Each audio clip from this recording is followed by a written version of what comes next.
자, 지의에 도움되는 방법을 제가 나름대로 연구를 했습니다. 앞에서 결과적으로 배가 이렇게 나왔다 하는 얘기는 배가 차갑습니다. 즉, 소화기관의 혈액 공급이 적어 배가 차갑습니다. 혈액이 충분히 가면 배가 차갑지 않습니다. 피가 깨끗하고 충분히 가면 안 차갑습니다.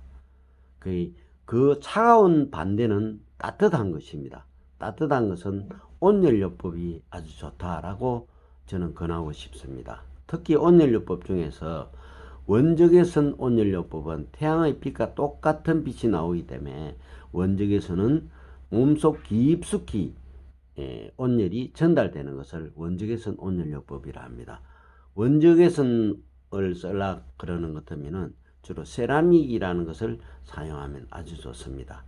두 번째로는 음식물을 오래 씹고 오래 씹으라는 것은 밥 한 숟갈에 대충 50번 이상은 씹어야 됩니다. 그러면 침이 나와서 소화가 잘 되거든요. 음식물을 소화를 정리시키기 위해서 오래 씹으라는 뜻입니다. 음식물을 가려 먹기 뭔 뜻이냐 하면은 동양인들한테는 주로 쌀에 대한 부분은 효소가 충분히 있는데 밀가루 음식에 대해서는 효소가 적다라고 생각을 합니다. 그래서 우리가 밤에 야식으로 뭐 라면이나 국수를 먹게 되는 것도 뭐 속이 좀 더부룩한 걸 느낄 수 있는 부분은 소화가 덜 돼서 그렇습니다. 그 다음에 이온 칼슘으로 산성화된 몸을 알칼리수 섭취로 중성으로 만들기. 무슨 말이냐 하면은 이온 칼슘은요 알칼리거든요. 우리가 침이라든지 소변이라든지 보면은 거의가 pH 5 정도 산성에 가깝습니다.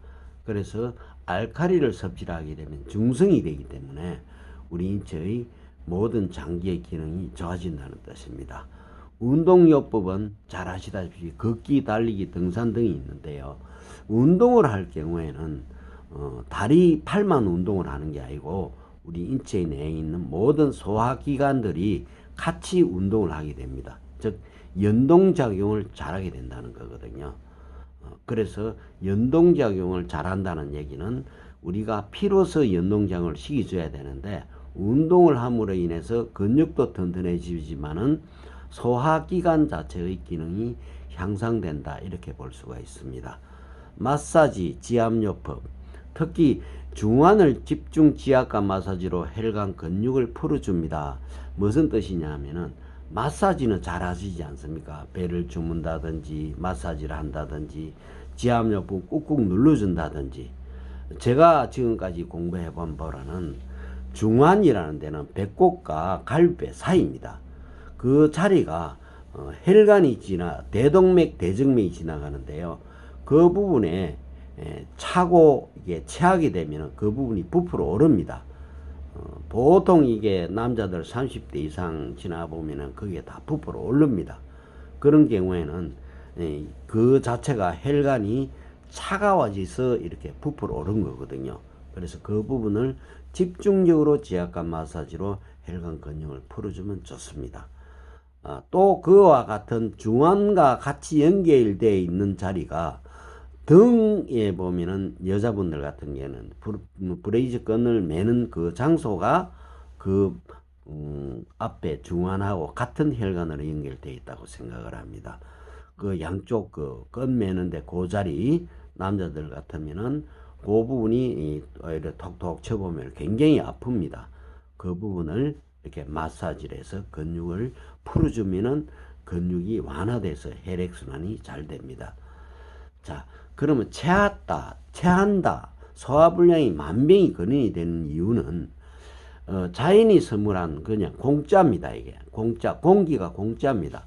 질소가 78% 들었고 산소가 21% 들었습니다. 기타는 1%로 들어있는데요. 이것으로 구성되어 있습니다. 이 공기는요. 그래서 질소의 역할은 뭐냐 하면은 체내의 모든 혈관을 청소하고 모세혈관까지 청소를 합니다. 튼튼하게 하며 혈액 속에 포함된 노폐물이나 찌꺼기를 혈관에서 분리하여 체외로 배출하는 작용을 하므로 인체가 흡수하는 어떤 물질보다 중요한 일을 합니다. 즉 체외로 배출한다, 분리한다 이 말은 뭐냐면 혈관을 확장시켜주는 역할도 하는 거거든요. 특히 산화질소는 심장의 자심실이 폭발할 때 이 질소 부분은 원래 폭발물입니다. 이 심장이 폭발할 때 확장하는 역할을 하는 것이 질소의 역할입니다. 그러므로 질소는 우리 인체에 그 무엇보다도 아주 중요하고 꼭 필요한 물질입니다. 폐로 간 정맥혈이, 자, 아까 체하지 않았으면 피가 100% 동맥혈이 소화기관을 갔다가 다시 돌아가는 것 같으면 정맥혈로 갑니다. 그러나 폐로 간 정맥혈이 체함으로 인해서 적게 가면은 적게 간 만큼 산화질소를 싣고 오지만은 많이 가면은 많이 싣고 옵니다. 그래서 체하게 되면은 적은 양의 혈액이 폐로 갈 경우에는 적은 양의 공기를 싣고 올 수밖에 없지 않습니까? 그래서 적은 양의 산화질소는 강력한 폭발을 못하게 되므로 심장의 동맥혈이 약해지는 것입니다. 폭발이 적게 하니까 힘이 적을 수밖에 됐습니까? 그러므로 산화질소가 충분히 동맥혈관에 공급되지 않음으로 해서 혈관은 좁아지게 되고, 또 좁아진 혈관으로 혈액이 충분히 공급되지 않고, 공급되지 않은 소화기관에 혈액이 적게 공급되면 소화기관의 음식물이 완벽히 소화하지 못하므로 혈액이 원료인 물과 영양소가 적게 흡수될 수밖에 없습니다. 그러므로 적게 혈액이 감으로 인해서 배가 또 차가워지고 장기가 팽창되므로 배가 불러오는 것입니다. 치유 방법은 배를 따뜻하게 하여 장기의 냉기를 제거하고 소화기관의 연동작용을 활발하게 지압이나 마사지나 운동이나 하여 질 좋은 혈액을 제조하여야 건강하게 된다는 것입니다. 오늘은 여기까지 하겠습니다. 감사합니다.